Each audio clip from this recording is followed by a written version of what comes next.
5 rich, glamorous women stood in my father's mansion, each hoping to be my new mother. But when I pointed at the black housekeeper, the entire room went silent. Asterisk, it was a cold evening when Edward Kingsley, one of the richest men in the city, sat in his study staring at the fire. The mansion was silent except for the faint sound of his 8-year-old daughter, Clara, singing somewhere upstairs. For 4 long years, Edward had been a widower. His wife Anna had passed away suddenly, leaving him to raise Clara alone. Those years his business empire had grown, but the warmth in his home had faded. That morning Edward called Clara into his study. His voice was calm but serious. "Sweetheart, I think it's time you have a mother again.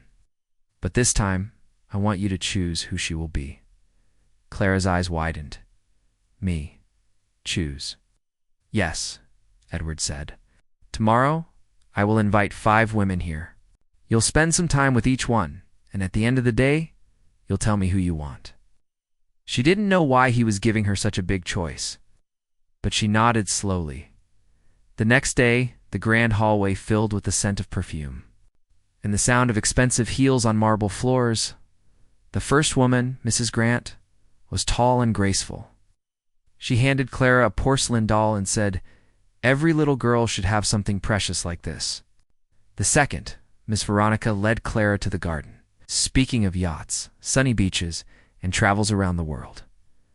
The third, Mrs. Langford, offered a large box of chocolates and promised endless shopping sprees. The fourth, Miss Amelia, was younger than the others, with perfect hair and flawless makeup. She called Clara Princess over and over, smiling as though she were in a photograph. Clara met them all politely, but something about each felt distant. She slipped away into the quiet hallway, trying to escape the crowd of new faces. That's when she saw her Ruth, the housekeeper. She wore a light blue uniform and bright yellow gloves, dusting the staircase banister. "Miss Clara, you look tired. Are you all right?" Ruth asked gently, setting the duster aside. Clara nodded, but her eyes softened. She liked Ruth's voice. It was warm, safe. "Come," Ruth said with a small smile. "Let's make some cocoa." They sat at the kitchen table as rain tapped softly against the window.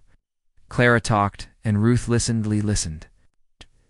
No grand promises, no expensive gifts, just attention.